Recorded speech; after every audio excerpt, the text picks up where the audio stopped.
వంటి దేవుని బిడలారా, దేవుడు మనలందరినీ ప్రేమించి ఈ శ్రేష్టమైన దివ్యమైన సమయాన్ని దేవదేవుడు మనందరికీ దయచేసినందుకు మన మధ్యలో ఆత్మస్వరూపుగా ఉన్న దేవునికి మొట్టమొదటిగా నా హృదయపూర్వకమైన వందనాలు దేవునికి చెల్లిస్తూ ఉన్నాను. మీరు శ్రద్ధా భయభక్తులు కలిగి మంచి ఫలములు ఫలించి యుగయుగాలు పరలోకపు తండ్రితో ఆనందించాలన్న ఆశ ఆకాంక్ష కలిగి దేవుని పాదముల దగ్గర కూర్చున్న మిమ్మలను అభినందిస్తూ మీ అందరికీ ప్రభు పేరిట నా హృదయపూర్వకమైన వందనాలు తెలియజేస్తూ ఉన్నాను. ఈరోజు మన యొక్క ధ్యాన భాగము మార్కు సువార్త 10వ అధ్యాయము 35వ వచనము నుండి 45వ వచనం వరకు. ఈ ధ్యాన భాగములోని నేటి మన ధ్యాన అంశం లేక ధ్యాన అంశాలు: ఏమి కోరుకోకూడదు, ఏమి కోరుకోవాలి, కోరుకోవడాన్ని బట్టి కలిగే ఫలితాలు ఏమిటి? ఈరోజు మనము 3 అంశాలను ధ్యానం చేయబోతూ ఉన్నాం.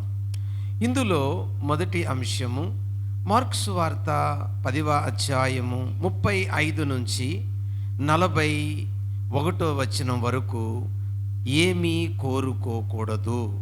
ఆ తర్వాత మార్కు సువార్త 10వ అధ్యాయం 42 నుంచి 45 వరకు ఏమీ కోరుకోవాలి, ఏమీ కోరుకుంటే, ఏమీ కోరుకోకపోతే వాటి వల్ల కలిగే ఫలితాలు ఏమిటో అది మనము 3వ భాగంగా చూడబోతున్నాం.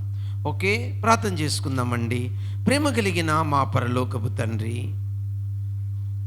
మార్కు సువార్త 10వ అధ్యాయము 35 నుంచి 45 వచనాలలో ఉన్న సారాంశాన్ని, వాక్య భావాన్ని గ్రహించడానికి మా మనస్సు అను నేత్రములు తెరవండి నాయన. మనస్సు అటు ఇటు పోకుండా వాక్యం మీద నిలిచేలాగా కృప చూపించమని యేసుక్రీస్తు నామమున అడిగి వేడుకుంటున్నాము తండ్రి, ఆమేన్. ప్రభువు నందు ప్రేమైనటువంటి దేవుని బిడలారా,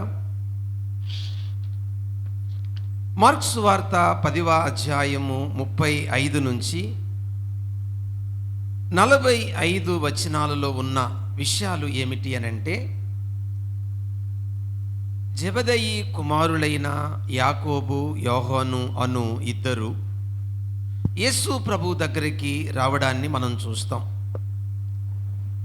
యేసు ప్రభు దగ్గరికి వచ్చి వాళ్ళు యేసు ప్రభును ఏమడిగారంటే, బోధకుడా, మేము నిన్ను ఒక కోరిక కోరాలనుకుంటున్నాం, ఆ కోరిక నువ్వు ఖచ్చితంగా తీరుస్తావని కూడా మాకు తెలుసు.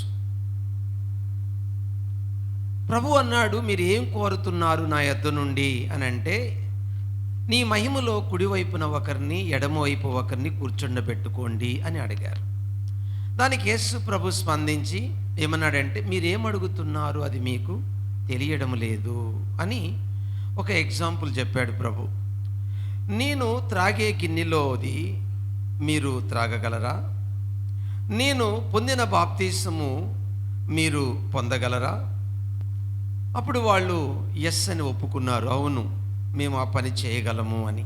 ఓకే, మీరు అది చేయగలరు, కానీ కుడివైపున ఒకరిని, ఎడమ వైపున ఒకరిని కూర్చుండబెట్టుట అది నా వశములో లేదు. మత్తయి సువార్తలో అయితే నా తండ్రి వశములో ఉన్నది అని రాయబడి ఉన్నది. కాబట్టి అక్కడ ప్రభు ఏం చెప్పారనంటే, ఈ మాట చెప్పిన తర్వాత శిష్యులు, అంటే 10 మంది శిష్యులు ఆ ఇద్దరు శిష్యుల మీద కోపడ్డారు. అప్పుడు ప్రభు 12 మందిని దగ్గరకు పిలిచి, అన్యజనులు అధికారాన్ని బట్టి, గొప్పతనాన్ని బట్టి ఖచ్చితంగా అధికారాన్ని కోరుకుంటారు. మీరు అలా ఉండకూడదు. మీలో ఎవడైనా గొప్పవాడై ఉండగోరిన ఎడల వాడు పరిచారకుడై ఉండవలెను. మీలో ఎవడైనా ప్రముఖుడై ఉండగోరిన ఎడల వాడు దాసుడై ఉండవలెను అని ఆయన తన గురించి చెప్పుకున్నాడు. మనిషి కుమారుడు పరిచారం చేయుటకు ఈ లోకానికి వచ్చాడు, కానీ పరిచారం చేయించుకున్నట్టుకు ఈ లోకానికి రాలేదు. అనేకులకు విమోచన క్రయధనముగా ప్రాణము పెట్టుటకు ఆయన ఈ లోకమునకు వచ్చాను. ఇది అక్కడ రాయబడిన విషయాలు. వీటిని బేస్ చేసుకొని, వీటిని ఆధారం చేసుకొని ఇప్పుడు మనము వాక్యం నేర్చుకుంటాం. మొదటి భాగంగా ఏమీ కోరుకోకూడదు అని అంటే, అధికారాన్ని హెచ్చింపును కోరుకోకూడదు. మరి అధికారాన్ని హెచ్చింపును కోరుకోకూడదని శిష్యులకు తెలియదా? తెలుసు. మరి తెలిసినప్పటికీ కూడా ఎందుకు కోరుకున్నారు? 3 కారణాలు చెప్తాను. వాళ్ళు అధికారాన్ని హెచ్చింపును ఎందుకు కోరుకున్నారో 3 కారణాలు. ఏమండి? మొదటి కారణం 35వ వచనం నుంచి ఈ 37వ వచనం వరకు, మార్కు సువార్త 10వ అధ్యాయము 35 నుంచి 37 వరకు గమనిస్తే, వారు కోరుకోవడానికి మొదటి కారణం ఏమిటనగా వాక్య గ్రహింపు లేక. వాక్య గ్రహింపు లేక. వాక్య గ్రహింపు లేదని ఎట్లా మనము గెస్ చేయగలము? మార్కు సువార్త 9వ అధ్యాయము 33 నుంచి 35 వరకు గమనిస్తే, మార్గమధ్యన శిష్యులు వెళుతున్నప్పుడు వారిలో ఎవరు గొప్పవారని ఒకరితో ఒకరు వాదించుకొనిరి. అంటే అక్కడ ఆ సందర్భాన్ని బట్టి మనకు అర్థమవుతుంది ఏంటి అని అంటే, అప్పుడు యేసు ప్రభు అన్నాడు, మీరు అలా కోరుకోకూడదు, మీరు పసిబిడ్డ స్వభావం కలిగి ఉండాలి. అలా కోరుకోవడం అన్యజనులకు తగును, మీకు తగదు అని చెప్పాడు. అంటే ఆల్రెడీ ఈ విషయము దేవుడు వారికి ముందే చెప్పాడు. చెప్పినప్పటికీ కూడా వాళ్ళు ఈ వాక్యములోని అంతరార్థము గ్రహించలేదు. దేవుని బిడ్డలారా, మనం నేర్చుకోవాల్సిన పాఠం, మన జీవితములో అధికారాన్ని మనము కోరుకుంటున్నాము అని అంటే అర్థము మనకింకా వాక్యము అర్థము కాలేదు. అయితే మీరు అడగొచ్చు, పాస్టర్ గారు మాకు ఎప్పుడు వాక్యం అర్థమవుతుంది? మేము ఎప్పుడు వాక్యాన్ని గ్రహించగలము? మేము ఎప్పుడు ఇలాగ అధికారాన్ని హెచ్చింపును కోరుకోకుండా ఉండగలము అని అంటే, వాక్యము గ్రహించాలంటే గ్రహింపు కొరకు ప్రార్థన చెయ్యాలి. ఈ మాట ఎక్కడుంది? కీర్తనల గ్రంథము 119వ కీర్తన 18వ వచనములో రాయబడి ఉంది. ఏమనుంది అక్కడ? దేవా, నీ వాక్యములో, నీ ధర్మశాస్త్రములో ఆశ్చర్యకరమైన సంగతులు నేను చూచున్నట్లు నా కన్నులు తెరువు. సత్యాన్ని గ్రహించడానికి, సత్యాన్ని అన్వేషించడానికి, సత్యమును అర్థం చేసుకోవడానికి నా మనస్సు అనే నేత్రాలు తెరువయ్యా. వాక్యము చదివినప్పుడల్లా, వాక్యము విన్నప్పుడల్లా ఈ ప్రార్థన మనము చెయ్యాలి. ఎందుకు అధికారాన్ని వాళ్ళు కోరుకున్నారో, కోరుకోవడానికి గల కారణము ఏమిటో మొదటి విషయాన్ని కనుగొన్నాం. వారికి వాక్య గ్రహింపు లేదు. పాయింట్ 1 అయిపోయింది. మొదటి భాగములో పాయింట్ 1 అయిపోయిందండి. మొదటి భాగములో రెండో విషయాన్ని మనం ఇప్పుడు చూడబోతున్నాం. 38వ వచనం నుంచి 40వ వచనం వరకు, మార్కు సువార్త 10వ అధ్యాయము 38 నుంచి 40 వరకు. రెండో కారణం, వారు అధికారాన్ని కోరుకోవడానికి రెండో కారణం, వాళ్ళు అడిగిన వెంటనే ప్రభు ఇచ్చిన జవాబు, అసలు మీరేమడుగుతున్నారో మీకు తెలియడము లేదు. అంటే హృదయ గ్రహింపు లేదు. పాయింట్ 2, 1 వాక్య గ్రహింపు లేదు, 2 హృదయ గ్రహింపు లేదు. హృదయ గ్రహింపు లేకపోవడం ఏంటి అని మీరు అడగొచ్చు. హృదయమును గురించి లేఖనం ఏం చెప్తుంది? మత్తయి సువార్త 5వ అధ్యాయము 3వ వచనం, ఆత్మ విషయమై దీనులైన వారు ధన్యులు. ఆత్మ విషయమై దీనులు అనే మాటకు గ్రీకులో ప్టోకాస్ అనే పదం ఉపయోగించారు. ప్టోకాస్ అనే పదానికి ఒరిజినల్ తెలుగులో అర్థం ఏంటంటే ఆధ్యాత్మిక దిక్కుమాలిన స్థితిని చూచుకొనుట. ఒక వ్యక్తి తన ఆధ్యాత్మిక దారిద్రతను, ఆధ్యాత్మిక హృదయ స్థితిని చూచుకోగలిగితే ఆ వ్యక్తి ఇలా కోరుకోలేడు. అందుకే ప్రభు అన్నాడు, అసలు మీరేమడుగుతున్నారో మీకు తెలియడము లేదు అని. ప్రభు ఏమన్నాడు? నేను త్రాగిన గిన్నెలోనిది మీరు త్రాగగలరా? నేను పొందిన బాప్తిస్మము మీరు పొందగలరా? అవును, మేము చేయగలము. మీరు చేయగలరు, ఎందుకంటే భవిష్యత్తులో అది నెరవేరబోతుంది. యాకోబు చనిపోయాడు. మొట్టమొదటి 12 మంది అపొస్తలులలో దేవుని కొరకు హతసాక్షి అయిన వ్యక్తి ఈ యాకోబే. ఇక్కడ ప్రభువు దగ్గరకు వచ్చి కుడివైపున ఎడవైపున మమ్మల్ని కూర్చుండబెట్టుకు దయచేయవా, కృపను నీ సహాయము దయచేయవా అని అడిగారే. ఇక్కడ కృప మీద ఆధారపడి అడగలేదు, మామూలుగానే అడిగారు. అయితే భవిష్యత్తులో ఈ మాట అడిగినటువంటి ఈ యాకోబే, నువ్వు నా గిన్నెలోనిది త్రాగగలవా, నేను పొందిన బాప్తీసము పొందగలవా? ఇక్కడ గిన్నె అంటే శ్రమలు, బాప్తీసం అంటే మరణము. ఇక్కడ మరణించింది యాకోబు, శ్రమ పొందింది యోహోను. నార్మల్ డెత్తే. ప్రకటన గ్రంథము యోహాను రాసిన సువార్త 1వ పత్రిక, 2వ పత్రిక, యోహాను 3వ పత్రిక రాసింది ఈయనే. ఇప్పుడు మనం చెప్పుకుంటున్న ఈ వ్యక్తే. ఈ యాకోబు యోహానులు, యాకోబు హతసాక్షి అయ్యాడు, యోహాను శ్రమ, ఘోరమైన శ్రమ అనుభవించాడు. అందుకే ప్రభు అన్నాడు, నేను పొందిన శ్రమ పొందగలరా? అవును, మేము పొందగలము. యోహాను పొందాడు. నేను పొందిన బాప్తీసం మీరు పొందగలరంటే చనిపోవడం. గిన్నె నేను త్రాగిన గిన్నె మీరు త్రాగగలరా? శ్రమ. నేను పొందిన బాప్తీసం మీరు పొందగలరా? మరణము. యాకోబు మరణం పొందాడు, యోహాను గారు శ్రమ పొందాడు. అప్పుడు మళ్ళీ ప్రభు అంటున్నాడు, అయినను ఇది జరుగుతుంది, భవిష్యత్తులో మీరు చేస్తారు, మీరు ఆ విధంగా నా కోసం చనిపోతారు, నా కోసం శ్రమ పొందుతారు. అయినను కుడివైపున ఎడమవైపున కూర్చుండబెట్టుట అన్నది నా వశ్యములో. అంటే ఏంటి దీని అర్థం? ఏమండి, దీని అర్థం ఏంటి? ఏమన్నాడు? అసలు మీరు ఏమడుగుతున్నారో అది మీకు తెలియడం లేదు అని అంటే, మీరు అడుగుతున్న కోరిక భూ సంబంధమైనది. భూలోకములో ఇలాంటి కోరిక సహజమే, అందరికి ఉంటుంది. బట్ నేను స్థాపించే రాజ్యం వేరు, భూలోక రాజ్యము వేరు. అసలు పరలోక రాజ్యములో ప్రవేశించడానికి మనిషికి ఉండాల్సిన అర్హత ఏంటి? ఆత్మ విషయమై దీనులైన. అంటే మీ ఆధ్యాత్మిక దారిద్రతను, మీ ఆధ్యాత్మిక దీనస్థితిని మీరు గుర్తించగలిగితే అసలు ఈ కోరిక మీకు రాదు. ఈ కోరిక మీకు వచ్చిందంటే ఇంకా మీ ఆధ్యాత్మిక దారిద్రత మీరు గుర్తించలేదు. ఒక చిన్న ఎగ్జాంపుల్ చెప్తాను. ఒక అదర్ కాస్ట్కు సంబంధించిన భార్యాభర్తలు ఉన్నారు. ఈ అదర్ కాస్ట్కు సంబంధించిన ఈ భార్యాభర్తలకు ఒకే ఒక కొడుకు. ఆ కొడుకును బాగా చదివించారు. అతన్ని ఐఏఎస్ ఆఫీసర్ని చేశారంటే కలెక్టర్ అయ్యాడు, జిల్లాకి అధికారి అయ్యాడు. ఈ ఇంట్లో ఒక అమ్మాయి, అంటే ఒక ఎస్టీ కాలనీకి, అంటే ఎస్టీ కుటుంబానికి లేక కులానికి చెందిన ఒక అమ్మాయి అక్కడ పనిచేస్తుంది వాళ్ళ ఇంట్లో. ఈ అమ్మాయి చూడడానికి అందంగా ఉండదు. ఈ అమ్మాయికి అసలు చదువు లేదు. ఈ అమ్మాయి కులములో వారి కులంతో పోల్చుకుంటే తక్కువ కులం. ఇటువంటి అమ్మాయికి ఆ అబ్బాయిని పెళ్లి చేసుకోవాలన్న కోరిక పుడుతుందా పుట్టదా చెప్పండి?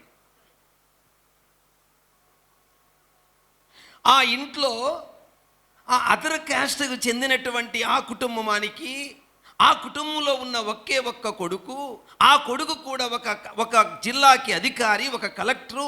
అటువంటి వ్యక్తిని పెళ్లి చేసుకోవాలని ఆ ఇంట్లో పాసి పని చేసుకునే అమ్మాయికి కలుగుతుందా? Yes or no?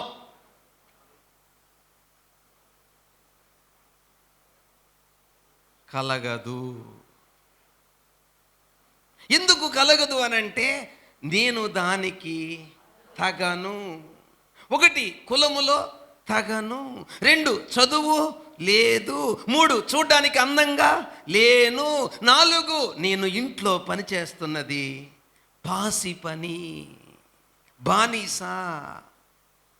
ఆ వ్యక్తికి ఆ కోరిక రాదు. ఇక్కడ ప్రభు ఇప్పుడు చెప్పిన ఎగ్జాంపుల్ని చెప్తున్నాడు. ఏమని? నా కొరకు మీరు శ్రమ పడవచ్చు, నా కొరకు మీరు చనిపోవచ్చు, నా కొరకు హింసల పాలవ్వచ్చు, నా కొరకు మంచి పనులు చెయ్యొచ్చు, నా కొరకు సత్క్రియలు చెయ్యొచ్చు, నా కొరకు సత్ప్రవర్తన ప్రవర్తించు. అయినను ఈ కోరిక కోరుటకు మీకు అర్హత లేదు. అయినను దేవుని బిడ్డలారా, ఒక మనిషి పరలోక రాజ్యానికి వెళ్ళడానికి మన దగ్గర ఏ అర్హత లేదు. కేవలం దేవుని కృపను బట్టి, దేవుని కనికిరాన్ని బట్టి మనం పరలోకానికి వెళుతున్నామే తప్ప మన స్వనీతిని బట్టి ఏమాత్రం మనం పరలోకానికి వెళ్ళడం లేదు. కాబట్టి ఈ కోరిక వీళ్ళకు కలగడానికి రెండో కారణం ఏం చెప్పాను? హృదయ గ్రహింపు లేదు. మొదటి గ్రహింపు అండి వాక్య గ్రహింపు లేదు, రెండోదండి హృదయ గ్రహింపు లేదు. అయితే ఇక్కడ క్వశ్చన్ మార్క్. ఈ అబ్బాయికి కలగొచ్చా? ఏ అబ్బాయికి? నేను చెప్పిన ఈ అదర్ క్యాస్ట్కి సంబంధించిన కుటుంబంలో లేక పుట్టిన ఒకే కొడుకైనా ఈ కలెక్టర్ అయిన అబ్బాయి కలగొచ్చా ఈ అమ్మాయిని పెళ్లి చేసుకోవాలని? Yes or no? కలగొచ్చు. ఎందుకంటే అతనికి కలిగితే అది దయ అవుతుంది, అతనికి కలిగితే అది కృప అవుతుంది, అతనికి కలిగితే అది కటాక్షం అవుతుంది. అట్లాగే దేవుడికి కలగొచ్చు, నా బిడ్డకు ఇది ఇవ్వాలి అని. ఇక్కడ దేవుడు ఏం చెప్తున్నాడంటే, నీకు ఏది ఇవ్వాలో నీ కోరికను బట్టి పరలోకంలో ఇవ్వబడదు, అది దేవుని కృప మీద ఆధారపడి ఉంది. God's grace. నువ్వు కోరుకుంటే వచ్చేది కాదు, నువ్వు ఆశిస్తే వచ్చేది కాదు. నీ మీద ఆయనకి ఆ దయ కలగాలి. నీ స్థితిని బట్టి, నీ హృదయాన్ని బట్టి, నీ మనస్సును బట్టి, నీ దీనస్థితిని బట్టి. అదేంటో ముగింపులో చూద్దాం. Point 2 complete. పాయింట్ 3 మొదటి భాగంలో పాయింట్ 3 వివరిస్తున్నానండి. 41వ వచనం. ఇప్పుడు 41వ వచనానికి వచ్చాము. 41వ వచనంలో ఏం జరిగిందంటే, కోపం వచ్చింది మిగిలిన 10 మంది శిష్యులకి. 3వ పాయింట్, కోపములోని పాపము గ్రహించనందున. అధికారాన్ని కోరుకోవడానికి ఎన్ని కారణాలు చెప్పాను? ఇది 3వ కారణం. మొదటి కారణం చెప్పండి, వాక్యము గ్రహించనందున. 2వ కారణం చెప్పండి, హృదయ స్థితిని గ్రహించనందున. 3వ కారణం చెప్పండి, కోపము యొక్క పాపాన్ని గ్రహించనందున. చాలామందికి కోప్పడతారు కానీ కోపములో ఉన్న పాపాన్ని గ్రహించడము లేదు. ఇప్పుడు క్వశ్చన్ మార్క్. మనం చదివిన ఈ భాగములో అంటే 41వ వచనములో 10 మంది శిష్యులు మిగతా 2 శిష్యుల మీద అనగా యాకోబు మీద, యోహాను మీద కోప్పడ్డారు. ఇప్పుడు ఈ కోపములో న్యాయముందా అన్యాయముందా? గెస్ చేయండి. న్యాయముందా అన్యాయముందా? ఇప్పుడు వీళ్ళు కోప్పడ్డము న్యాయమేనంటారా? మీరు జనరల్గా ఒకవేళ ఇదే వచనాన్ని చదివితే మీకు అక్కడ వాళ్ళు కోపములో పాపం ఉంది అనుకొని చదవరు. మీరు వాళ్ళ కోపములో న్యాయం ఉందనుకొని చదువుతారు. కానీ వాళ్ళ కోపములో న్యాయం లేదు, వాళ్ళ కోపములో పాపం ఉంది. ఎలా గెస్ చేయగలము అని అంటే, మీరు మార్కు సువార్త 9వ అధ్యాయం 33వ వచనంలో ఒకరితో ఒకరు ఏమి పెట్టుకొనిరి? వాదనలో ఏమున్నది? కోపం. అంటే ఏంటి దీని అర్థం? ఇక్కడ 10 మంది శిష్యులు ఆ 2 శిష్యుల మీద కోప్పడిన ఉద్దేశం ఏంటో తెలుసా? మీరిద్దరే నా కుడివైపున ఎడవైపున ఉండేది, మేము ఉండకూడదా? మొదటి నుంచి మేము లేమా? మీకంటే మేమైనా తక్కువ? అది దాని అర్థం. అక్కడ మీరేమనుకుంటారు? ఓహో, వాళ్ళు అలా అడిగినందుకు కోప్పడ్డారు కాదు, మీరేనా ఆ స్థానంలో మేమెందుకు ఉండకూడదు, మీరు పక్క పండి మేము వస్తామని అర్థం అక్కడ. అంటే మనము కోప్పడే కోపములో పాపముందో లేదో కూడా గ్రహింపు మనకు ఉండాలి. లేఖనం ఏం చెప్తుంది కోపం గురించి? మత్తయి సువార్త 5వ అధ్యాయము 22వ వచనములో ఇలాగూ రాయబడి ఉన్నది. ఏమని? నేను మీతో చెప్పునదేమనగా, తన సహోదరుని మీద కోపపడు ప్రతివాడు విమర్శకు లోనగును. ఏమండి? కోపము, కారణము లేని కోపము, హేతువు లేని కోపము ఏమవుతుందట? నెంబర్ 1, విమర్శకి నిన్ను దారి తీస్తుంది. అంటే నువ్వు దేవునికి లెక్క అప్పగించాలి. పాయింట్ 1. పాయింట్ 2, కారణము లేని కోపము నిన్నేం చేస్తుంది? మహాసభకు గురి చేస్తుంది. నెంబర్ 3, కారణము లేని కోపము నిన్ను నరకాజ్ఞకు గురి చేస్తుంది. నీ కోపములో కారణమేమియూ లేక, హేతువేమియూ లేక, నిష్కారణంగా తోటి సహోదరుడి మీద, తోటి సహోదరు మీద, తోటి భర్త మీద, తోటి భార్య మీద, తోటి కొలీగ్స్ మీద, తోటి పిల్లల మీద, తల్లిదండ్రుల మీద కారణమేమియూ లేక నువ్వు కోపపడితే 1 విమర్శకు లోనవుతావు, 2 మహాసభకు లోనవుతావు, 3 నరకానికి లోనవుతావు. కోపము అంత భయంకరమైనది. అందుకే యాకోబు రాసిన పత్రిక 1వ అధ్యాయము 19-20 వచనాలు ఇలాగూ చెప్తున్నాయి, కోపపడుటకు నిదానించుము. ఎందుకనగా నరుని కోపము దేవుని నీతిని నెరవేర్చదు. ఏమండి? కోపపడుటకు ఏం చేయాలట? నిదానించాలి. Cool down. ఏమండి? చాలా ఆవేశం వస్తుంది, చాలా కోపం వస్తుంది. లూసిఫర్ కూడా ఎవరెవరికి ఏ బలహీనతలు ఉన్నాయో వాడికి బాగా తెలుసు కాబట్టి వాడు ఏం చేస్తాడంటే వాటి మీదనే మనల్ని రెచ్చగొడతాడు.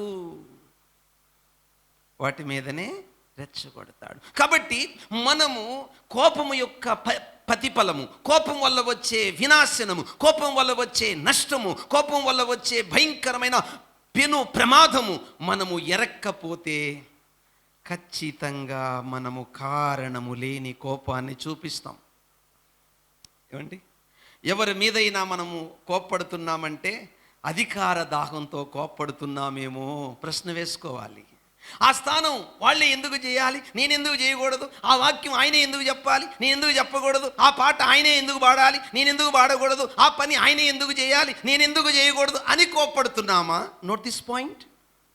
అది పాపం అవుతుంది. అది దేవుని దృష్టిలో పాపం అవుతుంది. దేవుడు దాన్ని అంగీకరించడు. దేవుని పిల్లలారా, జాగ్రత్తగా వింటున్నారు కదా. మనము 3rd 1లో ఉన్నాం. అయితే క్వశ్చన్ మార్క్, అస్సలు కోపమే పడకూడదా పాస్టర్ గారు? పడవచ్చు. ఎక్కడుంది ఈ మాట? ఎపిసి పత్రిక 4వ అధ్యాయము 26వ వచనం. ఎపిసి పత్రిక 4వ అధ్యాయము 26వ వచనము. కోపపడుడి కానీ పాపము చేయకుడి. న్యాయబద్ధమైన కోపము. ఏమండి, వాక్యానుసారమైన కోపం ఉండొచ్చు. ఎలా? ఉదాహరణకి ఎలాగా? ఒక వ్యక్తి చెడిపోతుంటే, ఒక వ్యక్తి పాడైపోతుంటే ఆ వ్యక్తిని గద్దించు. ఆ కోపములో పాపము లేదు, అతడు బాగుపడాలని కోరుకుంటున్నావు.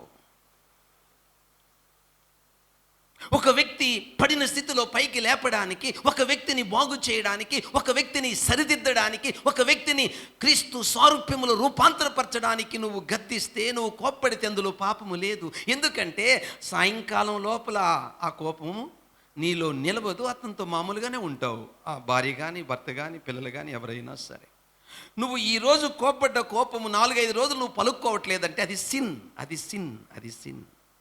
అది పాపము అని అర్థం. పాపముతో కూడిన కోపానికి నిదర్శనం కంటిన్యూగా ఉండడం. పాపము లేని కోపము 1 గంట తర్వాత, 2 గంటల తర్వాత ఇంకా కోపం వాళ్ళకు ఉండదు, మామూలుగా అయిపోతారు వాళ్ళు. అది పాపము లేని కోపం. వాళ్ళకేమి ఉండదు. ఆ కోపములో పవిత్రత ఉంటే కక్ష సాధింపు ఉండదు. ఆ కోపములో పాపం ఉంటే కక్ష సాధింపు ఉంటుంది. ఎవరైనా సరే, ఆ అమ్మాయి కానీ, ఆ అబ్బాయి కానీ, భర్త కానీ, భార్య కానీ, కొడుకు కానీ, కోడలు కానీ, అల్లుడు కానీ, అత్త కానీ, తోబుట్టువులు కానీ, కొలిక్స్ కానీ కంటిన్యూగా నీతో మాట్లాడడం లేదంటే అది సిన్, అది పాపము. That is sin. కాబట్టి మనం అర్థం చేసుకోవాల్సిన విషయం ఏంటంటే, ఇలాంటి కోపము నీకుందంటే అధికార దాహము అని అర్థం అండి. ఎందుకు కోపడ్డారండి మిగతా 10 మంది శిష్యులు? అది మీకేనా, మాకెందుకు దక్కకూడదని అర్థం అక్కడ. గుడ్. ఇంతటితో మొదటి భాగం ముగిసిందండి. మొదటి భాగం అయిపోయింది. ఏం చూసామని చెప్పండి? మన అంశం ఏంటి? 3 అంశాలు కదా. మొదటి అంశం ఏంటి? ఏమి కోరుకోకూడదు. ఆన్సర్ చెప్పండి. ఏం కోరుకోకూడదు? అధికారాన్ని, హెచ్చింపును కోరుకోకూడదు. మరి కోరుకోకూడదని వీళ్ళకి తెలియదా? తెలుసు. అయినా ఎందుకు కోరుకున్నారు? 3 కారణాలు చెప్పాను. మొదటి కారణము వాక్య గ్రహింపు లేదు. 2వ కారణము హృదయ స్థితి వారు గ్రహించలేదు. 3వ కారణము కోపములోని పాపం వారు గ్రహించలేదు. అయితే పాస్టర్ గారు మరి ఎప్పుడు గ్రహించారు అని అంటే, దేవునిలో ఎదిగే కొలది, ప్రార్థన చేసే కొలది, వాక్యం గ్రహించే కొలది, దేవునితో సహవాసం చేసే కొలది, పరిశుద్ధాత్మ దిగి వచ్చిన తర్వాత, పెంతెకొస్తు పండుగ దినమున ఆత్మ అభిషేకం పొందిన తర్వాత వారు బహుగా తగ్గించుకున్నారు. అయ్యా, ఎంతగా తగ్గించుకున్నారంటే ఇక మనం వినబోతున్నాం. 2వ భాగం, పార్ట్ 2. మరి ఏం కోరుకోవాలి?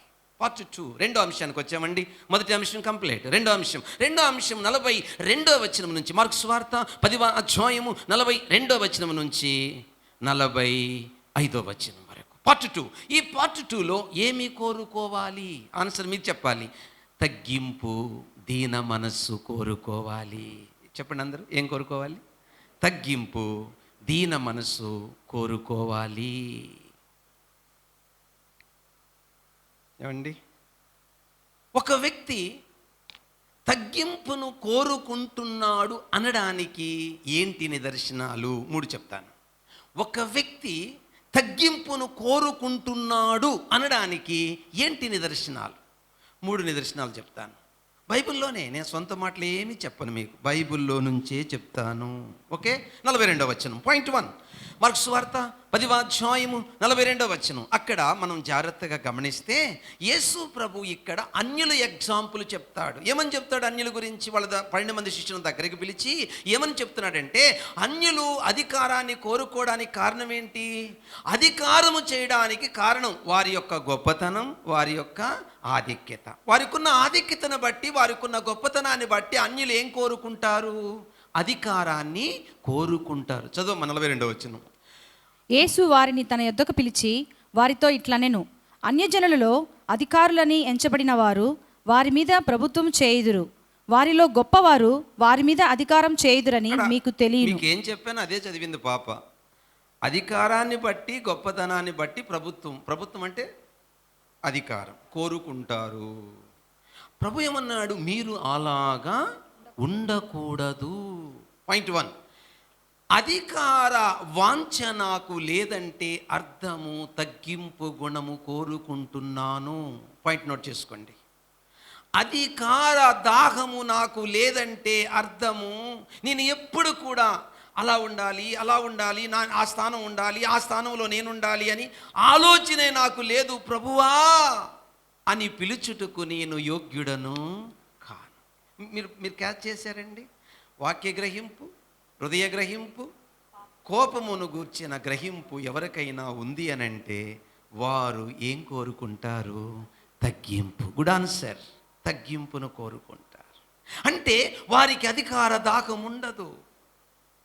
వాళ్ళు ఎప్పుడు కూడా ఆ పై స్థానాన్ని, నేను ఆ స్థానానికి ఎప్పుడు వెళ్తాను, నేను ఆ స్థానానికి ఎప్పుడు వెళతాను అన్న థాట్ వాళ్ళకి రాదు. భయం వాళ్ళకి. భయము భయము భయము. దానికి నేను తగను ప్రభువా, నేను తగను. దేవుని బిడ్డలారా, మన మైండ్, మన ఆలోచన, మన తలంపులు వాక్య లోతును బట్టి ఉంటుందండి. ఎంతగా లోతుగా వాక్యాన్ని గ్రహిస్తాము, ఎంతగా లోతుగా దేవునితో కనెక్ట్ అవుతాము, ఎంతగా దేవుణ్ణి అర్థం చేసుకుంటాము, ఎంతగా దేవునికి దగ్గర అవుతాము, ఎంతగా దేవుణ్ణి హృదయములో గ్రహిస్తాము, దాన్ని బట్టి చెప్పండి ఇప్పుడు అందరూ తగ్గింపు ఉంటుంది. అస్సలు కోరుకోరండి వాళ్ళు. అస్సలు కోరుకోరు. దేవుని బిడ్డలారా, నీ జీవితంలో ఇది మొదటి విషయంగా గుర్తుపెట్టుకోవాలి. పాయింట్ 1. పాయింట్ 2, రెండో భాగం. తగ్గింపు కోరుకుంటున్నారు అనడానికి రెండో నిదర్శనం ఏంటి? 43 నుంచి 44 వచనాలు. మార్కు సువార్త 10వ అధ్యాయము 43 నుంచి 44 వచనాలు గమనిస్తే అక్కడ యేసు ప్రభు ఏం చెప్తున్నాడంటే, ఇదిగో మీలో ఎవడైనను గొప్పవాడై ఉండగోని ఎడల వాడు ఏమై ఉండాలి? పరిచారకుడు. మీలో ఎవడైనను ప్రముఖుడై ఉండగోని ఎడల వాడు దాసుడై ఉండవలెను. ఎంత అద్భుతంగా ఉన్నది. ఇప్పుడు వివరిస్తాను. గ్రీకులో అంటే మూల భాషలో ఇక్కడ పరిచారకుడు అనే మాటకు అర్థము లారీ క్లీనర్, టేబుల్ క్లీనర్ అని అర్థం అండి. టేబుల్ అంటే హోటల్లో టేబుల్స్ ఉంటాయి కదండి. ఆ హోటల్లో ఉన్న టేబుల్స్ని ఏం చేస్తారు వాళ్ళు? తిని వెళ్ళిపోయిన తర్వాత ఆ ప్లేట్లను ఎత్తడము, అక్కడున్న పడినదంతా కూడా తీసేయడము, అట్లాంటి మనస్సు కోరుకునేవారు అని అర్థం అండి ఇక్కడ తగ్గింపు అంటే. ఎంత భావం ఉందో చూడండి. ఒక చిన్న మాటలు ప్రభు అంటున్నాడు, మీలో ఎవడైనా గొప్పవాడై ఉండగోరిన ఎడలా, మీలో ఎవడైనా ప్రముఖుడై ఉండగోరిన ఎడలా ఏమవ్వాలి? వాడు పరిచారకుడు అవ్వాలి. పరిచారకుడు అంటే లారీ క్లీనర్, హోటల్లో టేబుల్ క్లీనర్. ఒక టేబుల్ని ఏమండి మంచి వైట్ డ్రెస్ చేసుకొని ఒక మంచి కారులో వెళ్ళి హోటల్లో ఒక స్పాంజీ తీసుకొని మీరు పక్క పండి ఎవరైనా క్లీన్ చేస్తారా? దేవుని పిల్లలారా, నీ హృదయము, నీ మనస్సు, నీ ఆలోచన. ఇంకొక ఎగ్జాంపుల్ చెప్తాను మీకు. యోహన్ రాసిన సువార్త 13వ అధ్యాయము 4 నుంచి 16 వచనాలు గమనిస్తే యేసు ప్రభు తన తగ్గింపు గురించి చాలా అద్భుతంగా మాట్లాడతాడండి. చాలా అద్భుతంగా మాట్లాడతాడు యేసు ప్రభు. ఏమండి, అదే ఇప్పుడు మనం చూడబోయే నెంబర్ 3, 3వ పాయింట్. ఏమంటాడు? మనుష్య కుమారుడు పరిచారము చేయించుకొనుటకు రాలేదు, మరి దేనికి వచ్చాడు ఈ లోకానికి? అనేకులకు విమోచన క్రైదనముగా ఆయన తగ్గింపు. ఒకటి ఏం చేయాలటండి? అన్యుల అధికారం కోరుకోకుండా ఉండడము తగ్గింపుకు మొదటి నిదర్శనం. ఆ రెండో ఏం చెప్పానండి? ఒక క్లీనర్గా, అంటే ఒక టేబుల్ క్లీనర్గా, ఒక లారీ క్లీనర్గా నేను ఎంచుకోవడము అన్నది అది తగ్గింపుకు ఇక్కడ రెండో మాట. దాసుడు అంటే గ్రీకులో డూలస్ అంటే బానిస. ఏమండి మీరు ఆలోచించండి, శిష్యులందరినీ ఒక్కసారి ఊహించండి. ఇప్పుడు వీళ్ళందరిలో మొదట్లో ఏం చూసామండి? హెచ్చింపు. అయితే రాను ఒకరోజు సిలువ సమయం వచ్చినప్పుడు పేతురు అన్న మాట, యేసు ప్రభులాగా నన్ను సిలువేయకండి, నన్ను తల్లకిందులుగా సిలువేయనంటే ఎంత తగ్గించుకున్నాడండి. ఏమండి దమస్కు ప్రాంతానికి వెళ్ళి క్రైస్తవులను చంపాలని అధికారం పొందిన పౌలు వెళుతూ ఉన్నప్పుడు ఆ దర్శనము చూసి కింద పడి దైవ దర్శనము పొందిన తరువాత ఆయన రాసిన ప్రతి పత్రికలో నేను యేసు క్రీస్తుకు దాసుడను. మీకు అర్థమైంది అనుకుంటాను. చెప్పండి. వాక్య గ్రహింపును బట్టి, హృదయ గ్రహింపును బట్టి, కోపము యొక్క పాపపు గ్రహింపును బట్టి మనిషికి ఏమొస్తుంది? తగ్గింపు. సో ఆ తగ్గింపు, అధికారము కోరుకోకుండా ఉండుట తగ్గింపు. రెండు, ఒక క్లీనర్గా, ఒక బానిసగా, ఒక దాసుడుగా కోరుకోవడం తగ్గింపు. మూడోది యేసుక్రీస్తు లాగా తగ్గించుకోవడం, లేక యేసుక్రీస్తును మాదిరిగా జీవించడం తగ్గింపుకు మూడో లక్షణం. అదే ఇప్పుడు మనకు చెప్పిన యోహాను రాసిన సువార్త 13వ అధ్యాయం 4-16. యేసు ప్రభు ఏం చేశాడు? ఒక గిన్నెలో నీళ్లు పోసి నడుముకు తువాలు కట్టి వాళ్ళ పాదములు కడుగుతూ ఉన్నప్పుడు ఒక మాట అన్నాడండి యేసు ప్రభు, నేను బోధకుడుని అని మీరు అన్నారు కదా, నేను ప్రభువు అని మీరు అన్నారు కదా, మరి నేను ప్రభువునై ఉండి, నేను బోధకుడునై ఉండి మీ పాదములు కడిగితే ఇక మీ సంగతి ఏంటి? ఒక ప్రశ్న. అంటే ఒక ప్రభువుని, అంటే అధికారిని, ఒక ప్రభువుగా ఉన్న నేను, ఒక దేవుడుగా ఉన్న నేను, ఒక బోధకుడిగా ఉన్న నేను, ఒక అధికారిగా లేదా యజమానుడిగా ఉన్న నేను ఇంతగా తగ్గించుకుంటే దాసుడు ఇంకెంత తగ్గించుకోవాలి అన్న మీనింగ్ ఉందండి అక్కడ. మీరు ఇంటికి వెళ్ళి చదువుకోండి ఆ వాక్యం అంతా చదివాక మీనింగ్ ఏంటంటే, ఒక ప్రభువుగా, ఒక యజమానుడిగా నేనే ఇంత తగ్గించుకుంటే ఒక దాసుడుగా ఇంక నువ్వెంత తగ్గించుకోవాలి. ప్రపంచములో ఏదైనా అసాధ్యమైనది ఉందంటే ఇది ఒకటేనండి. ఏంటిది? తగ్గించుకోవడం. ప్రపంచములో ఏదైనా ఇది అసాధ్యము అని మీరు అనగలిగితే ఇదేనండి. ఇది చాలా అసాధ్యం. ఎస్, ఇది చాలా అసాధ్యం. అందుకే ప్రభువును తను తాను తగ్గించుకునేవాడు హెచ్చించవాడు. తగ్గింపులోని హెచ్చింపని గతంలో ఒక సబ్జెక్ట్ మీరు విన్నారు. దేవుని పిల్లలారా, ఈరోజు మనము రెండో భాగములో 3వ పాయింట్ దగ్గర ఉన్నాం. ఏమని? తగ్గింపుకు నిదర్శనాలు, యేసుక్రీస్తు మాదిరిని ఫాలో అవ్వాలి. యేసుక్రీస్తు గురించి ఒకసారి ఆలోచిస్తే చాలా ఆశ్చర్యం కలుగుతుందండి. యేసుక్రీస్తు తగ్గింపు. ఉదాహరణకి ఫిలిప్పీయులకు రాసిన పత్రిక 2వ అధ్యాయము 6-8 వచనాలు గమనిస్తే, యేసు ప్రభు మనల్ని రక్షించడానికి అక్కడ 2 మాటలు ఉన్నాయి కదండి. 2 మాటలు ఉన్నాయి. ఏంటి 2 మాటలు చెప్పండి?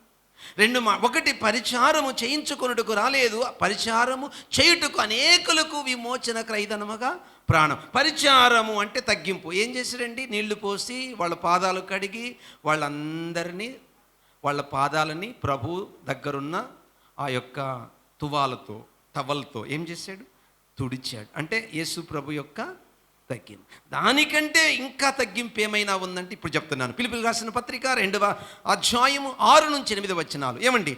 ఆయన మన కొరకు ప్రాణం పెట్టడానికి ఆయన తగ్గించుకున్నది ఏంటో తెలుసా అండి? నెంబర్ 1, దేవునితో ఉన్న సమానమైన భాగ్యమును విడిచిపెట్టాడు.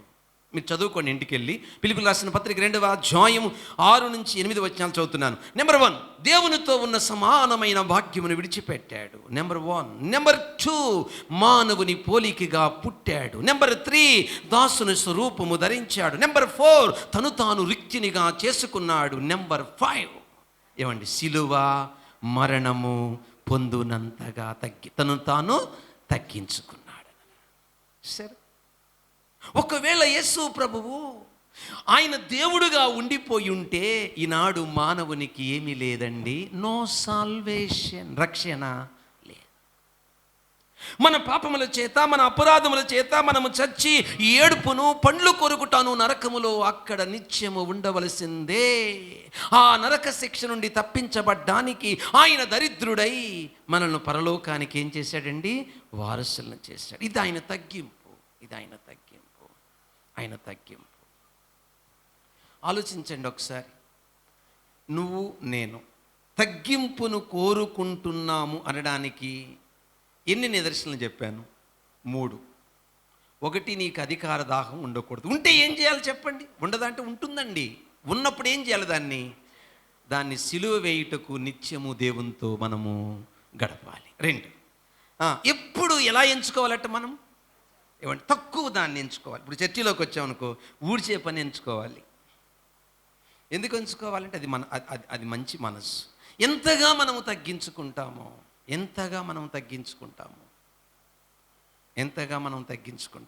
ఆలోచించాలండి. మనం ఇలాంటి విషయాలన్నీ ఆలోచించాలి. నాకుందా తగ్గింపు, నాకు ఈ తగ్గింపు ఉందా అని ఆలోచించాలి.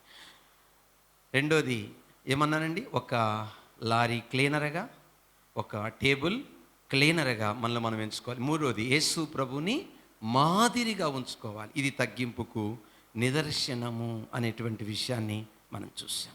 ఓకే అండి, ఫలితాలు చూసి ముగించుకుందాం. ఫలితాలు, ఒకవేళ నేను హెచ్చింపును కోరుకుంటే కలిగే ఫలితం ఏంటి? ఒకవేళ తగ్గింపును కోరుకుంటే కలిగే ఫలితం ఏంటి? పార్ట్ 2 అయిపోయిందండి. పార్ట్ 3కి వచ్చాము.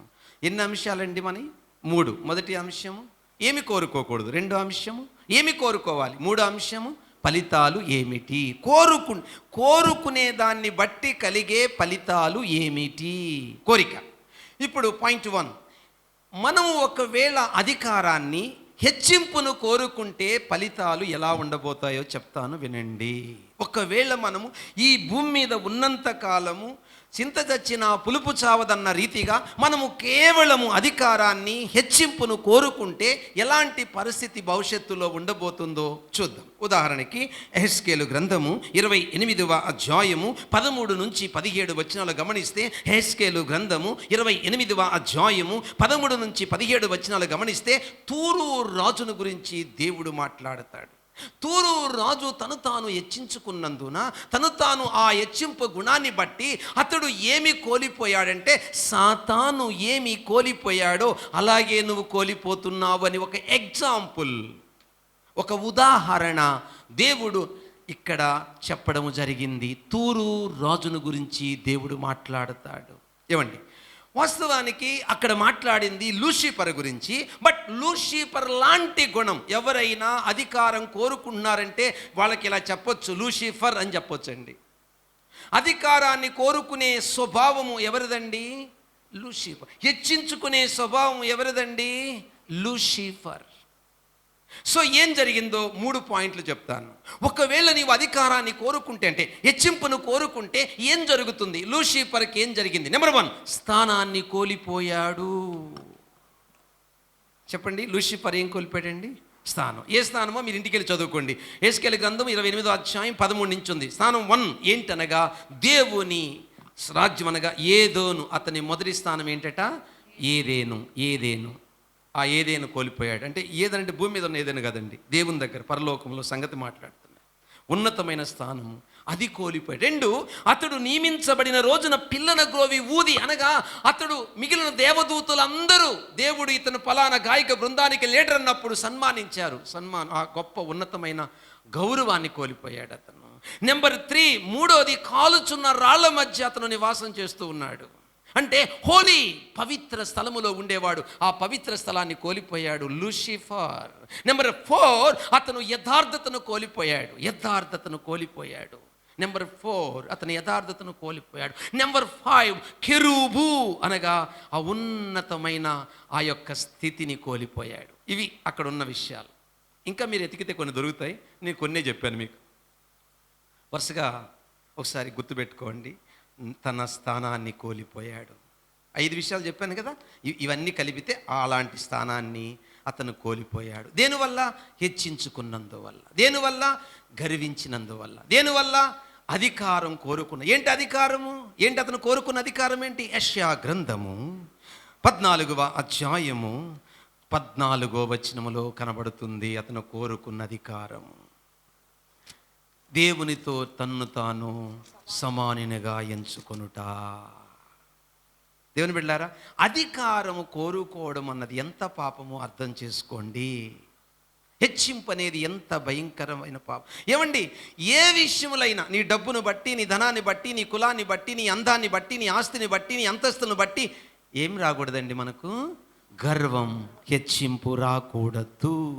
పతనం వెంటనే స్టార్ట్. నాశనానికి ముందు గర్వం, పడిపోవడానికి ముందు అహంకారమైన మనసు నడుచును. అది సిగ్నల్ అండి. అంటే నువ్వు ఇంక నాశనం అవుతున్నావు అనడానికి ఇది ఒక సిగ్నల్. ఓకే, సో నెంబర్ 1 ఏం కోల్పోయాడని చెప్పానండి? స్థానం. నెంబర్ 2 పాతాళములో ఒక మూలకు త్రోయబడ్డాడు. యెషయా గ్రంథం 14వ అధ్యాయం 15వ వచనం చదవండి. యెషయా గ్రంథము 14వ అధ్యాయము 15వ వచనం. అతను ఏం కోల్పోయాడు? అధికారము కోరుకున్నందున, హెచ్చింపు కోరుకున్నందున లూసిఫర్ ఏం కోల్పోయాడు? నీవు పాతాళమునకు, నరకములో ఒక మూలకు త్రోయబడితివే. అది ఎవరైనా హెచ్చింపును కోరుకుంటే రెండోది, 1 స్థానాన్ని కోల్పోతారు, 2 పాతాళంలో ఒక మూలకు త్రోయబడతారు. ఫలితాల గురించి మాట్లాడుతున్నాం. హెచ్చింపును కోరుకునే వారికి కలిగే ఫలితాలు. మొదటి ఫలితము స్థానం కోల్పోవట, రెండో ఫలితము నరకములో ఒక మూలకు త్రోయబడి, మూడో ఫలితము 16-17 వచనాలు. యెషయా గ్రంథము 14వ అధ్యాయము 16-17 వచనాలు. మూడో ఫలితము నిన్ను చూచువారు నిన్ను నిదానించి చూచునట్టు. అంటే ఎగతాళి పాలవడము.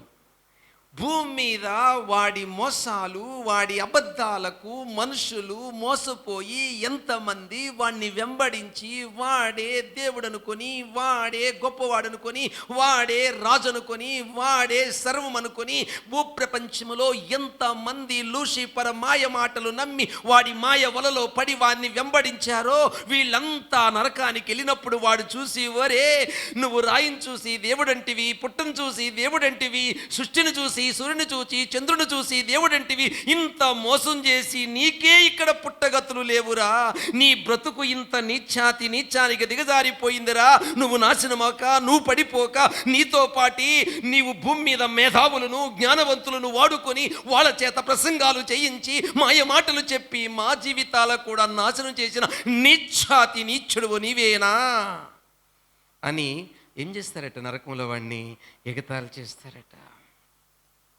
హెచ్చించుకునే వాళ్ళ బ్రతుకు ఇలా ఉంటుందండి. అధికారాన్ని, హెచ్చింపుని ఎవరు కోరుకుంటారో వాళ్ళ లైఫ్, వాళ్ళ జీవితం ఏమండి? మూడోది ఎగతాళి పాలవడం. వరుసగా చెప్పండి.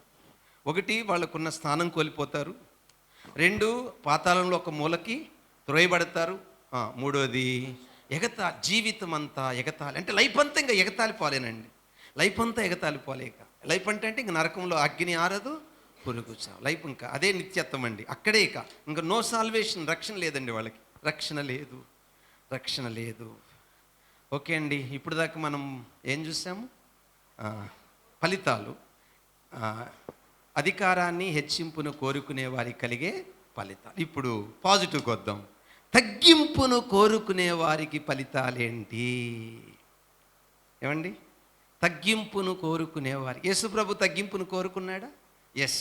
ఆ తగ్గింపును బట్టి తండ్రి కుమారుడైన యేసుప్రభుని హెచ్చించాడా? చూడండి ఎలా హెచ్చించాడో చూద్దాం. చూడండి ఒకసారి బైబిల్ చూడండి. ఫిలిప్పీలకు రాసిన పత్రిక 2వ అధ్యాయము 9 నుంచి చదవండి. ఫిలిప్పీలకు రాసిన పత్రిక 2వ అధ్యాయము 9 నుంచి ఎలా యేసుప్రభుని తండ్రి అయిన దేవుడు హెచ్చించాడు చూడండి ఒకసారి. అందుచేతను పరలోకమందున్న వారిలో కానీ. ఆగండి. అందుచేత అంటే ఎందుచేత? అది గుడ్ ఆన్సర్. అట్లా మనకు తెలియాలి వాక్యం. యేసు ప్రభు తాను తగ్గించుకున్నాడు, అందుచేత పరలోకమందున్న వారిలో గాని, భూమి మీద ఉన్న వారిలో గాని, భూమి క్రింద ఉన్న వారిలో గాని ప్రతి వాని మోకాలు యేసు నామమున వంగునట్లును ప్రతి నాలుకయు తండ్రి అయిన దేవుని మహిమార్థం యేసుక్రీస్తు ప్రభువు అని ఒప్పుకొనున్నట్లు దేవుడు ఆయనను అధికముగా హెచ్చించి ప్రతి నామమునకు పైనామముగా. దేవుడు అధికంగా ఎలాగంట? చెప్పండి, ఎలాగంట? అధికంగా.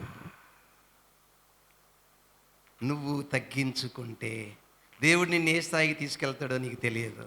కానీ నీ మనసులో ఆ కోరిక ఉండకూడదు. ఏ కోరిక? హెచ్చింపు కోరిక. ఎట్టి పరిస్థితుల్లో రాకూడదండి. పొర్రపాటును కూడా రాకూడదు. వచ్చిందంటే మాత్రం ముందు చెప్పినయే జరుగుతాయి. రాకుండా నువ్వు తగ్గించుకుంటే యేసు ప్రభుని హెచ్చించిన దేవుడు నిన్ను కూడా హెచ్చిస్తాడు. దేవుడు పక్షపాతి కాడు. ఎలా హెచ్చిస్తాడో తెలియదండి. అసలు నీ మతి పోతుందంతే. నీ లైఫ్ అంతా దేని మీద ఆధారపడి ఉందంటే నీ తగ్గింపు మీద ఆధారపడి ఉంది. పాయింట్ 1, తగ్గింపుకు మొదటి కారణం చెప్తున్నానండి, చాలా జాగ్రత్తగా వినాలి మీరు. 3 పాయింట్లు చెప్తాను తగ్గింపుకి. నువ్వు తగ్గించుకుంటే కలిగే ఫలితాలు, అంటే ఇప్పుడు యేసుప్రభుని హెచ్చించాడు కదండి, అట్లా నిన్ను కూడా ఎలా హెచ్చిస్తాడో 3 కారణాలు చెప్తాను. నెంబర్ 1, మొదటి కారణం యెషయా గ్రంథము 57వ అధ్యాయము 15వ వచనం. మొదటి కారణం యెషయా గ్రంథము 57వ అధ్యాయము 15వ వచనం చదివితే మీకు అప్పుడు కారణం చెప్తాను. యెషయా గ్రంథం 57:15 మొదటి కారణం. తగ్గించుకునే వారికి దేవుడిచ్చే హెచ్చింపు ఎలా ఉంటుందో మొదటి కారణం. యెషయా గ్రంథం 57:15, 57 అధ్యాయము 15వ వచనం. 15 పాస్టర్ గారు. 15 మహాగణుడును 15 మహాగణుడును మహాగణుడు మహోన్నతుడును మహోన్నతుడు పరిశుద్ధుడును పరిశుద్ధుడు నిత్య నివాసి అయినవాడు ఇలాగ సెలవిచ్చుచున్నాడు, నేను మహోన్నతమైన పరిశుద్ధ స్థలములో మహోన్నతమైన నివసించువాడను. ఆగండి, దేవుని సింహాసనం ఎక్కడంట? పాయింట్ నోట్ చేసుకోండి. ఇది మొదటి సింహాసనం. ఇక రెండో సింహాసనం చెప్తాను, చదువమ్మా, చదువు తల్లి. నేను మహోన్నతమైన పరిశుద్ధ స్థలంలో నివసించువాడను, ఆయనను వినయము గల ఆయనను ఏమండి, ఆయన స్థానం ఎక్కడో తెలుసుకున్నామండి. ఆయనను వినయము గలవారి ప్రాణమును ఉజ్జీవింపచేయుటకు, వినయము గలవారి యొద్దను దీన మనసు గలవారి యొద్దను నేను నివాసము చేయు. రెండో సింహాసనం తగ్గించుకున్న వాని హృదయం. ఎవరు తగ్గించుకుంటే వాళ్ళ హృదయం దేవునికి సింహాసనం అండి. దేవుడు వానితోనే నివాసం చేస్తాడు. ఏమి ఆశీర్వాదం అండి. ఏమండి, ప్రధానమంత్రి వచ్చి మీతో స్వయంగా ఫోన్ చేసి మీ ఇంట్లోనే ఉంటా, నీతోనే ఉంటా, నీవన్నీ నేనే చూసుకుంటానంటే ఎట్లుంటుందో ఒకసారి ఊహించుకోండి. ప్రపంచానికి ఇంక ఈయనకి మించిన సుప్రీం లేరు కదా. ప్రపంచానికి ఏక చక్రాధిపతి అయిన దేవుడు అంటున్న మాట.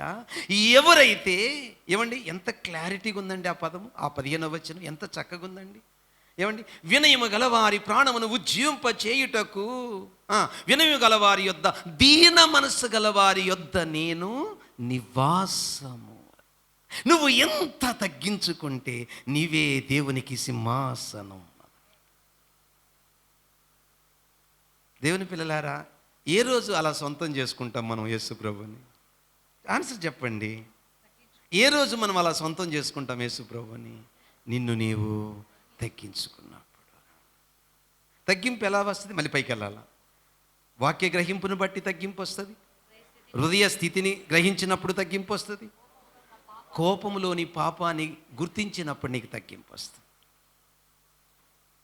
మొదటి అద్భుతమైన విషయాన్ని కనుగొన్నాము. తగ్గింపు వల్ల ఫలితాలు. 1, నీ హృదయం దేవునికి సింహాసనం. అంటే దేవునికి ఉండేది 2 సింహాసనాలండి. ఒకటి మహోన్నతమైన స్థలములో, ఇంకొకటి తగ్గింపు హృదయం. దేవునికి ఉండేది 2 సింహాసనాలు. నెంబర్ 1. నెంబర్ 2, రెండో విషయం. యోబు గ్రంథము 1వ అధ్యాయము 21, 22 వచనాలు. యోబు గ్రంథము 2వ అధ్యాయము 1వ వచనం గమనిస్తే, వివరిస్తానండి, నేను వివరిస్తాను, వినండి. ఇప్పుడు లూసిఫర్ యేసు తండ్రి అయినటువంటి దేవునితో లేదా యేసు ప్రభుతో, త్రియేక దేవునితో మాట్లాడిన సందర్భం మీ అందరికీ తెలుసు కదండి.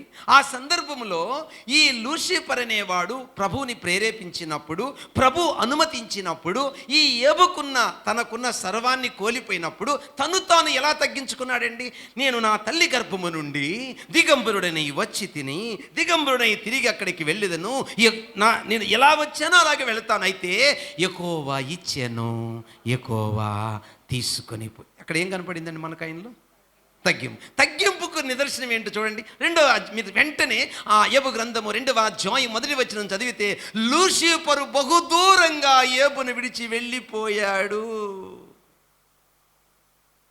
రెండో ఆన్సర్ ఏంటండి? తగ్గించుకున్న వారికి దేవుడు సింహాసనం అయితే లూసిఫర్ అతను విడిచి లేడు. ఇంక లూసిఫర్ అక్కడ మీరు గమనించండి, మళ్ళీ వెళ్ళిపోయాడు. ఎక్కడికి? 2వ అధ్యాయం చదివితే వాడు లేడు. ఎక్కడికి వెళ్ళిపోయాడండి? మళ్ళీ దేవుని దగ్గరికి వెళ్ళాడు. ఎందుకు? ఇంకొక ఛాన్స్ ఇవ్వమని. తగ్గించుకున్న వాని హృదయానికి లూసిఫర్ దూరంగా వెళ్ళిపోతాడు. వండర్ అండి.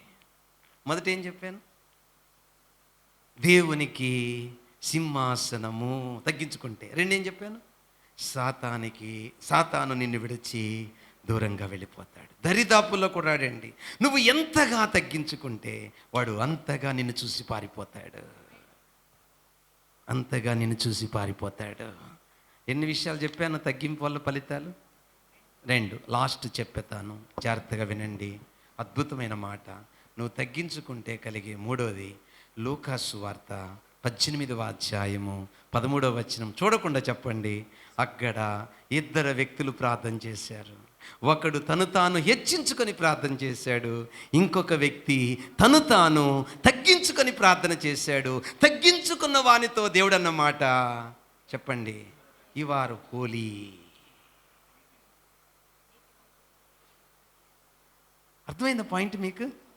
తగ్గించుకున్న వాని హృదయములో పాపాన్ని ఫుట్బాల్ ఆడతారు. వాళ్ళు పరిశుద్ధంగా జీవిస్తారు. ఎవరు తగ్గించుకుంటారో దేవుని పిల్లలారా, వాళ్ళు పవిత్రంగా జీవించడానికి ఇష్టపడతారు. వారు పాపాన్ని ద్వేషిస్తారు. ఎంత అద్భుతమైన మాట! యేసు ప్రభు అతన్ని నీతిమంతుడుగా తీర్చాడు. తగ్గింపులో ఎంత అద్భుతమైన మాట ఉంది, ఎంత ఆశ్చర్యకరమైన విషయం ఉంది. ఓకే, ఒక చిన్న విషయాన్ని మీ ముందుకు తీసుకొస్తాను. తగ్గింపు అనే సంచి ఎవరికి ఉంటుందో రాసుకోండి. ఈ పదం తగ్గింపు అనే సంచి ఎవరికి ఉంటుందో, ఏమన్నాను? తగ్గింపు అనే సంచి. సంచి అంటే తెలుసా? గతంలో డబ్బులు వేసుకునే సంచి ఉండేది, దాన్ని ఏమంటారు? సంచి. అర్థమైందా? ఇక్కడే ఉండేది సంచి, బొడ్డు దగ్గర. ఒక పల్లెటూరులో కొంతమంది ఇప్పటికీ ఆడవాళ్ళు పెట్టుకుంటారు, అంటే వాళ్ళ పొలుసులు అలవాటు లేక. ఓకే, గమనించండి. తగ్గింపు అనే సంచి ఎవరికి ఉంటుందో ఆ సంచిని ఆయన మహిమ ఐశ్వర్యాలను దానితో నింపేస్తాడు. దేవుడు ఎవరటండి? మహిమ ఐశ్వర్యం. ఆయన మహిమ ఐశ్వర్యాలను ఆ సంచిలో నింపేస్తాడు. ఏమి లైఫ్ అండి ఏమండి! అది వింటుంటేనే పులకరిస్తుంది. కానీ అక్కడికి రీచ్ అవ్వాలంటే పొర్రపాటును కూడా అధికారమును గూర్చిన థాట్ మన మైండ్లోకి రాకూడదు. ఏమి మీకు ఆ ఎగ్జాంపుల్ గుర్తుపెట్టుకోవాలా? ఆ ఇంట్లో పని మనిషి కోరుకోలేదు, కానీ ఆ అబ్బాయి యేసుక్రీస్తు ఆ పని మనిషే మనమందరము. ఆయన కోరుకోవచ్చు, ఈ అమ్మాయిని పెళ్లి చేసుకో, అప్పుడు అది కుదురుద్ది. కానీ అమ్మాయి కోరుకుంటే అది కుదరదు. నీకు ఆ కోరిక ఉండకూడదు, నీ కోరిక ఒక్కటే చెప్పండి. అప్పుడు దేవుడికి ఆ కోరిక వస్తుంది. ఈ బిడ్డను ఉన్నతమైన స్థితిలో నేను పెట్టాలి. ఓకే, ముగింపుకొచ్చానండి. అంశం చెప్పండి అందరూ. మొదటి అంశం ఏమి కోరుకోకూడదు. రెండో అంశం ఏమి కోరుకోవాలి. మూడో అంశం నీ కోరికను బట్టి నీకేమొస్తుంది? ప్రతిఫలం. అయిపోయిందండి. ముగింపులో ఒక్క మాట చెప్తాను. భార్యాభర్తలు ఇద్దరు మిషనరీలుగా ఆఫ్రికా దేశానికి వెళ్ళారండి సేవ చేయడానికి. చాలా సంవత్సరాలు సేవ చేసి చేసి చేసి చేసి ఇక వృద్ధాప్యములో వారి స్వదేశానికి, అమెరికా దేశానికి, అప్పట్లో ఈ విమానాలు లేవు కాబట్టి ఓడలో ప్రయాణం చేశారు. ఓడరేవుకు రాగానే ఒక సంతోషమైనటువంటి ధ్వని, శబ్దాలు వినబడ్డాయి. అప్పుడు వీళ్ళు అనుకున్నారు, ఇన్ని సంవత్సరాలు మనము మిషనరీలుగా మన దేశాన్ని వదిలి, మన నాగరికతను వదిలి, మన ఆచారాలు వదిలి, మన సుఖాన్ని వదిలి నశించిపోతున్న ప్రజల కొరకు సేవ చేసినందుకు మన వాళ్ళు గుర్తించి మనలను చెప్పండి, అర్థమవుతుందా మీకు?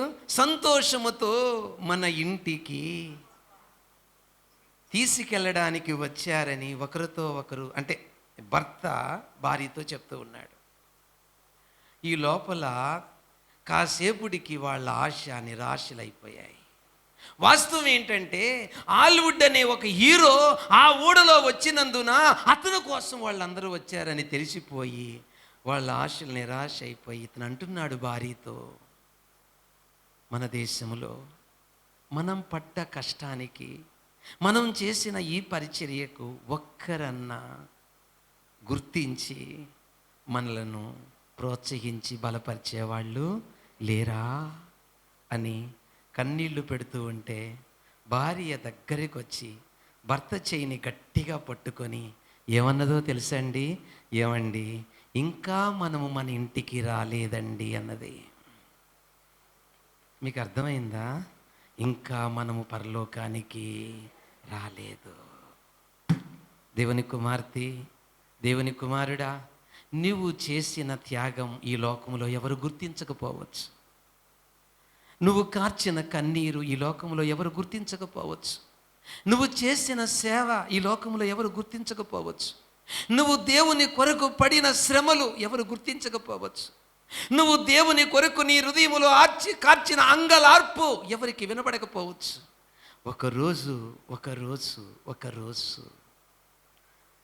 మన ఇంటికి వెళ్ళినప్పుడు నీ తగ్గింపును బట్టి దేవుడు నిన్ను ఉన్నతమైన స్థితిలో పెట్టబోతున్నాడు. పాఠం సమాప్తం. ప్రార్థన చేసుకుందామండి. అందరం లేచి నిలబడదాం. తలలో వంచుదాం, కళ్ళు మూసుకుందాం. ప్రభువా, ఈ దినమున ఏమి కోరుకోకూడదో, ఏమి కోరుకోవాలో, ఏమి కోరుకుంటే కోరుకునే దానిని బట్టి కలిగే ఫలితాలేంటో వివరించావు నాయనా. కాబట్టి నా జీవితంలో నాకు చాలా చాలా క్లారిటీగా అర్థమైన వాక్యం ఏంటంటే, వాక్యము గ్రహించినంత కాలం, 2 హృదయము గ్రహించినంత కాలం, 3 కోపాన్ని గ్రహించినంత కాలం నేను మిమ్మల్ని సంతోషపెట్టలేను. ఈ 3 గ్రహిస్తే అన్యులు కోరుకున్నట్టు అధికారాన్ని కోరుకోను. అంతేకాదు, ఒక లారీ క్లీనర్గా, ఒక టేబుల్ క్లీనర్గా నన్ను నేను ఎంచుకుంటాను. 3 యేసయ్యా, నిన్ను మాదిరిగా తీసుకొని ప్రవర్తిస్తాను. ఇలా నువ్వు తగ్గించుకుంటే దేవుని కుమార్తె, దేవుని కుమారుడా, నీకు ఇచ్చే ఫలితాలేంటి? ఒకవేళ నువ్వు హెచ్చించుకుంటే స్థానాన్ని కోల్పోతావు. హెచ్చించుకుంటే నరకములో మూలకు త్రోయబడతావు. హెచ్చించుకుంటే నవ్వుల పాలైపోతావు. తగ్గించుకుంటే దేవుని సింహాసనం నీ హృదయం అయిపోతుంది. తగ్గించుకుంటే లూసిఫర్ నిన్ను విడిచి పారిపోతాడు. తగ్గించుకుంటే పరిశుద్ధంగా జీవిస్తావు. అప్పుడు ఏం జరుగుతుంది? ఆ తండ్రి అయిన దేవుడు అంతగా తగ్గించుకున్న కుమారుడైన దేవుణ్ణి హెచ్చించినట్టు ఒకరోజు దేవుడు నిన్ను ఊహించిన స్థితిలో పెట్టబోతున్నాడు. అయితే ఆ కోరికతో నువ్వు బ్రతకూడదు. అది ఆయన దయ మీద ఆధారపడి ఉంది. అది ఆయన కృప మీద ఆధారపడి ఉంది నిన్ను ఆ స్థాయికి దేవుడు హెచ్చించడం. అయితే నీకెప్పుడు ఆ థాట్ రాకూడదు. A thought? నేను అలా స్థాయికి వెళ్ళాలని. నీ థాట్ అంతా చెప్పండి, తగ్గింపు. నీ థాట్ అంతా తగ్గింపు. ఇంతగా నువ్వు తగ్గించబడాలంటే రోజు ఏం చేయాలి? నా కన్నులు తెరువు అని ప్రార్థన చేయాలి. నువ్వెంత నీచుడవో, నువ్వెంత నీచురాలువో, అమ్మా బాబు, నువ్వెంత పడిపోయావో, నువ్వెంత భ్రష్టురాలువో, నువ్వెంత భ్రష్టత్వంలో ఉన్నావో. అసలు ఆయన ప్రభువాని పిలుచుటకు నువ్వు యోగ్యుడవు, యోగ్యురాలువు కావు. అది తెలుసుకున్నప్పుడల్లా నీకేమొస్తుంది? నువ్వు బాగా పాట పాడొచ్చు, నువ్వు బాగా వాక్యం చెప్పొచ్చు, నువ్వు బాగా వాయిద్యాలు వాయించవచ్చు, నువ్వు బాగా లీడర్షిప్ చేయొచ్చు, నువ్వు బాగా దేవునికి వాడబడొచ్చు. కానీ దానిలో నీకు గర్వం వస్తే పడిపోతావు. అధికారం కోరుకోకు, ఆ థాట్ రానీకు, ఆ థాట్ రానీకు, ఆ ఆలోచన రానీకు. తగ్గింపు కావాలి, తగ్గింపు కావాలి. ఆయనతో అంటుగట్టబడితే, ఆయనతో సహవాసం చేస్తే, వాక్యము లోతుగా గ్రహించే కొలది, ఆయనతో ఎక్కువ సమయం ప్రార్థనలో గడిపే కొలది వచ్చి తీరుతుంది తగ్గింపు. నా కాడి మీ ఎత్తుకొని నేర్చుకొనుడి, నేను సాత్వికుడను, నేను దీన మనసు గలవాడును, నా యొద్ద నేర్చుకోండి. అంటే ప్రార్థించండి అని అర్థం, నా వాక్యం ధ్యానించండి అని అర్థం. అడగండి, నాకు కావాలి యేసయ్యా. ఈరోజు నీ బలలో చేవేయబోతున్నాను, నీ వాక్యం అనే రొట్టె, నీ రక్తం అనే ద్రాక్షరసం తీసుకోబోతున్నాను. నాలో ఇంత ద్వేషం, నాలో ఇంత హెచ్చింపు, నాలో ఇంత గర్వం పెట్టుకొని నేను ఎలాగా నీ సేవ చేయగలనయ్యా? తీసేయి ప్రభువా ఈ గర్వం, తీసేయి ప్రభువా. ఆ గర్వం ఉంచుకున్న లూసిఫర్ ఏమాయను? నవ్వులు పాలాయను. తూరు రాజు ఏమాయను? నవ్వులు పాలాయను. హేరోదు ఏమాయను? పురుగులు బట్టి చచ్చిపోయెను. నెబుకద్నెజరు ఏమాయను? పశువులు మేసిన గడ్డి మేసాడయ్యా హెచ్చించుకున్నందున. వద్దయ్యా, నాకు ఈ భయంకరమైన పాపము నరకబడునుగాక. ఇది నా యొద్ద నుండి తీసేయి ప్రభువా. నా ధనాన్ని బట్టి, నా కులాన్ని బట్టి, నా ఉద్యోగమును బట్టి, నా జ్ఞానాన్ని బట్టి, నా టాలెంట్ను బట్టి, నా తలాంతులను బట్టి, నా జ్ఞానాన్ని బట్టి, ఇవన్నీ మురికి గుడ్డతో సమానం, ఇవన్నీ పెంటతో సమానమని ఎంచుకునే మనసు అయ్యా. కావాలేసయ్యా నాకు తగ్గింపు, కావాలేసయ్యా నాకు తగ్గింపు, కావాలేసయ్యా నాకు తగ్గింపు. నువ్వు ప్రార్థించే కొలది కోపం నశిస్తుంది. నువ్వు దేవునికి దగ్గరయ్యే కొలది నీలో కోపం సమాధైపోతుంది.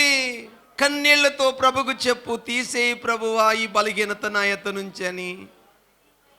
విడుసుకుక పట్టుదలతో ప్రార్థన చేయి. కోపంపై నీకు జయం వస్తుంది, హెచ్చింపుపై జయం వస్తుంది. నీకు ఏ బలహీనత ఉన్నా ప్రభు వాటిని సమాధి చెయ్యగలడు.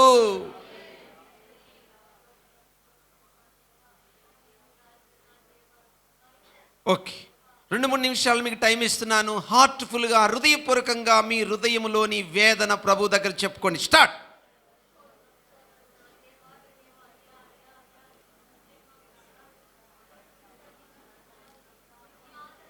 అందరు నోరు తెరవాలి ప్లీజ్. ఎవరు మౌనంగా ఉండొద్దండి, ఎవరు మౌనంగా ఉండొద్దండి please. Open ever tongue, open ever mouth, open ever mouth, eyes ever close.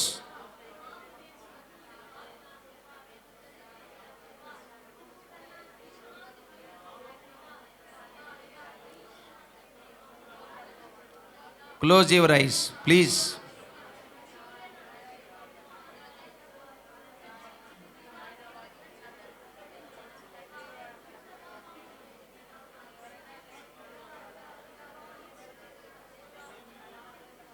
నోరు తెరవండి, నోరు తెరవండి. హార్ట్ఫుల్గా ప్రార్థించండి, హృదయాన్ని కుమ్మరించండి. నా హృదయం నీ సింహాసనం అయ్యేటట్టు చేయమని అడగండి. నా హృదయం నీ సింహాసనం అయిపోవాలి ప్రభువా, నా హృదయం నీకు సింహాసనం అవ్వాలి ప్రభువా. దయచేయి నాకు తగ్గింపు, తగ్గింపి ప్రభువా, తగ్గింపి ప్రభువా,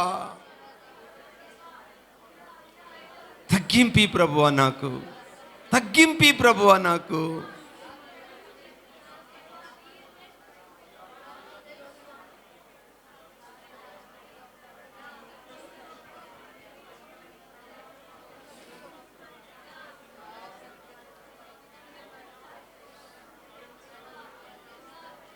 Close your eyes, please. Close your eyes.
ప్రార్థన.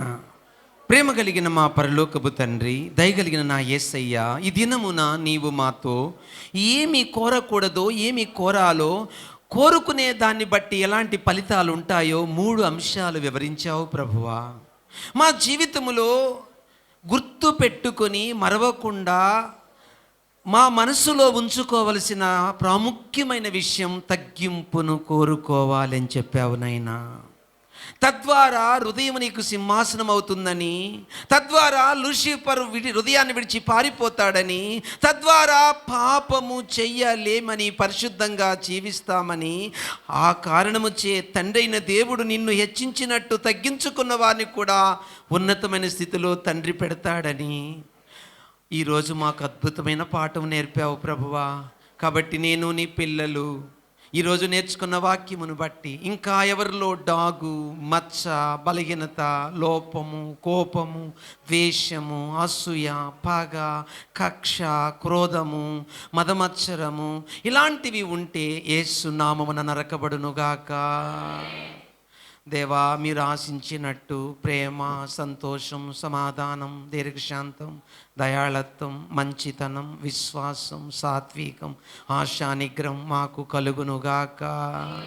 ఆత్మలో దీనత్వం, ఆత్మలో దుఃఖం, ఆత్మలో నీతి కొరకు ఆకలి దప్పులు, ఆత్మలో సాత్వికం, ఆత్మలో కనికరం, ఆత్మలో హృదయశుద్ధి, ఆత్మలో సమాధానపరిచే హృదయం, ఆత్మలో నీ కొరకు హింసింపబడే మనసు కలుగునుగాక. ఈ విధంగా నేను నీ పిల్లలు పవిత్రతలో, పరిశుద్ధతలో, నీతిలో, నీ కుమారుని స్వారూప్యములో రూపాంతరం చెందుదుముగాక. ఇలాగు దీవించి అనుక్షణము తగ్గింపు హృదయముతో నిన్ను సేవించుదుముగాక. ఇలాగ ఆశీర్వదించి ఇప్పుడు నీ నీ కుమారుడు మా ప్రభువు యేసయ్య శరీరమునకు సాదృశ్యమైన రొట్టెనే నీ వాక్యమనే జీవాహారము చేత మా హృదయాన్ని ఇప్పటి వరకు కదిలించావు. దానికి సాదృశ్యంగా రొట్టె నీ కుమారుని వాక్యము చేత మా హృదయము కదిలించగా ఎక్కడ లోపం, ఎక్కడ డాగు, ఎక్కడ మచ్చుందో మేము చూసుకొని పశ్చాత్తాపడగా నీ రక్తం కడిగింది అనడానికి నిదర్శనంగా ద్రాక్షారసము తీసుకుంటుండగా ఇంకా పవిత్రతలో, ఇంకా పరిశుద్ధతలో, ఇంకా నీతిలో, ఇంకా క్రీస్తు స్వారూప్యములో మమ్మల్ని రూపాంతరపరచమని యేసుక్రీస్తు నామమున అడుగుచున్నాము తండ్రి. ఆమేన్.